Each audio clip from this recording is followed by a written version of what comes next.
Mary Miles Bibb didn't have to do this work at all. She could have just lived comfortably as a teacher, stayed in the northeastern US doing her thing, but she got involved in the movement and it really changed her life. What attracted me so much to Mary Bibb was that she was so she was missing from history.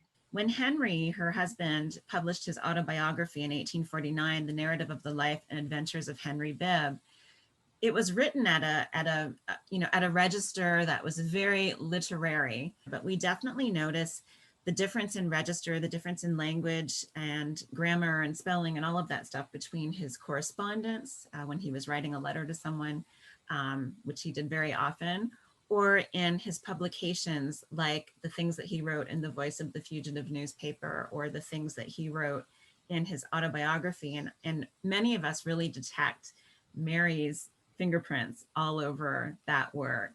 Unfortunately, Henry Bibb died quite early in his life at 39. But I mean, she went on to she was an entrepreneur. She opened up a business. She was a seamstress and an artist. And I mean, we could just go on and on and on. And she was just an incredible person. And we're so fortunate to have the history of this individual tied to this area. So Mary Ann Shadd, when she arrived here, was a single woman in her 20s.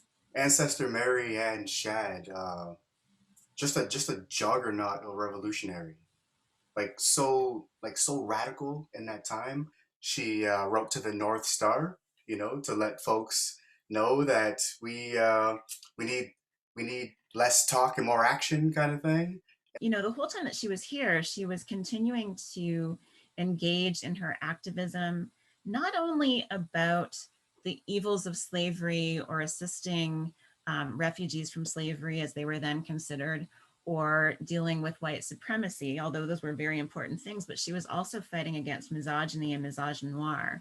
And that was even fighting against the established Black leadership. And she engaged in a bit of a falling out with some of the other leaders in the community because she was so outspoken, and decided in 1853 to start pulling together resources and support to establish her own newspaper. So now we've got two newspapers going in Windsor, two Black newspapers. We've got the Voice of the Fugitive, which is well established and doing great.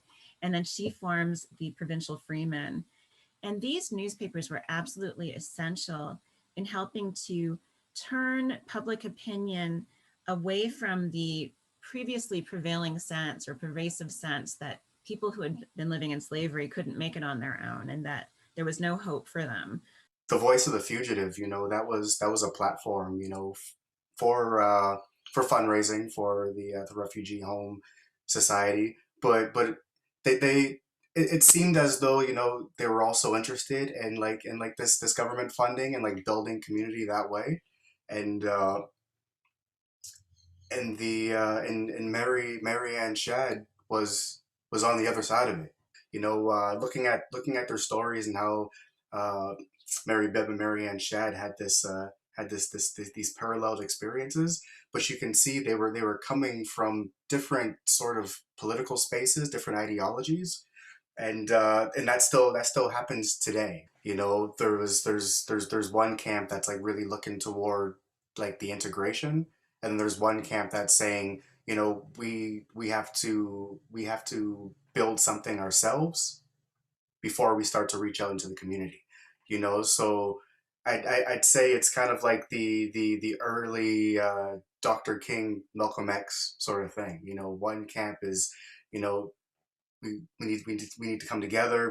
We should integrate so we can build community together. And the other side is saying, no, thank you. I don't want to be in partnership with the oppressor in any mean. We're talking about two very powerful people who also happen to be women that have ran this like amazing parallel in their careers and their activism.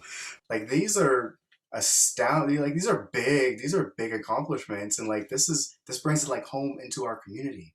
You know, like Sandwich Town, Waawiiyaatanong, the Windsor region. You know, we wave our North Buxton flags like really high, and we claim that, and we're inspired by it. And it's so very important.